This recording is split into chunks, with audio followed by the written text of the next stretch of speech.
Did you know that Hamas, recognized as a terrorist organization by many, was initially encouraged by Israel? It's an ironic twist in the tale of this contentious entity. In the late 1970s, the landscape of Middle Eastern politics was dominated by the secular Palestine Liberation Organization. Israel, perceiving this organization as a significant threat, decided to play a risky strategic game. They encouraged the growth of a religious alternative, a move they believed would counterbalance the influence of the secular body. This religious alternative, later known as Hamas, was initially seen as a less harmful, controllable entity. But as the years rolled on, this seemingly innocuous group transformed, growing in power and militancy. The complexity of this situation is a stark reminder of the unpredictable nature of political maneuvering. And so, we find that the birth of Hamas was ironically intertwined with the actions of those it would later vehemently oppose. Deemed a terrorist organization by some and a social service provider by others, Hamas embodies a perplexing dual nature. The dichotomy of Hamas lies in its dual roles, making it a multifaceted entity. On one hand, it functions as a social service provider. It operates an extensive network of institutions in Palestine, including schools, hospitals, and orphanages. These institutions are not merely buildings of brick and mortar, but are lifelines for many Palestinians. They provide education, healthcare, and shelter to those who need it most. This side of Hamas has earned it a substantial amount of support among Palestinians.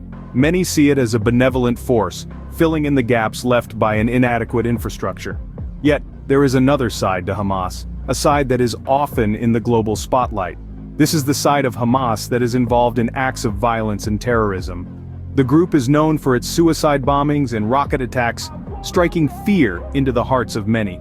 It is this aspect of Hamas that has led numerous countries, including the United States and the European Union, to label it as a terrorist organization.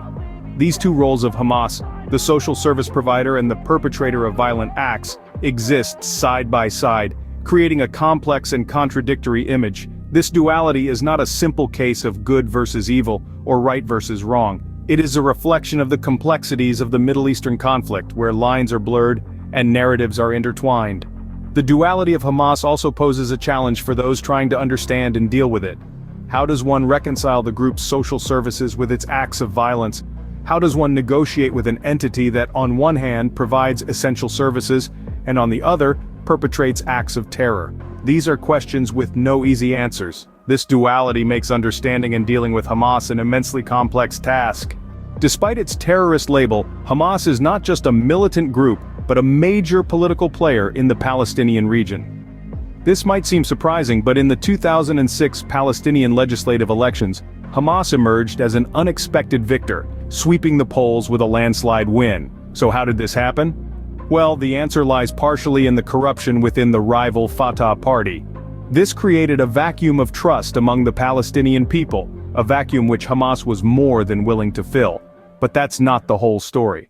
Hamas also cultivated a reputation for social welfare, providing essential services to the Palestinian people where the government failed to do so. This dual approach of addressing both the political and social needs of the Palestinians is what gave Hamas its political power. Thus, Hamas's influence extends far beyond militancy and into the political sphere. The implications of this are profound and continue to shape the politics of the region. Here at Daily Reveal, we delve into the complexities of global issues, just like we did with Hamas today. We've traveled through time, unraveling the unexpected origins of this organization. We've dissected the dual nature of Hamas, showcasing how it operates as both a political entity and a militant group. We've also shed light on the political power wielded by Hamas, demonstrating how its influence extends far beyond the borders of Gaza. These elements of Hamas are rarely understood in their entirety, often shrouded in misinformation and bias. Yet, our journey today has aimed to set a course through this fog of uncertainty, providing a clearer picture of this multifaceted organization. As we conclude our exploration of Hamas, we extend an invitation to join us on our next journey. We have a world of stories to uncover, narratives to question, and truths to reveal. To keep exploring the world with us, don't forget to hit the like button, subscribe to Daily Reveal, and stay tuned for our next video.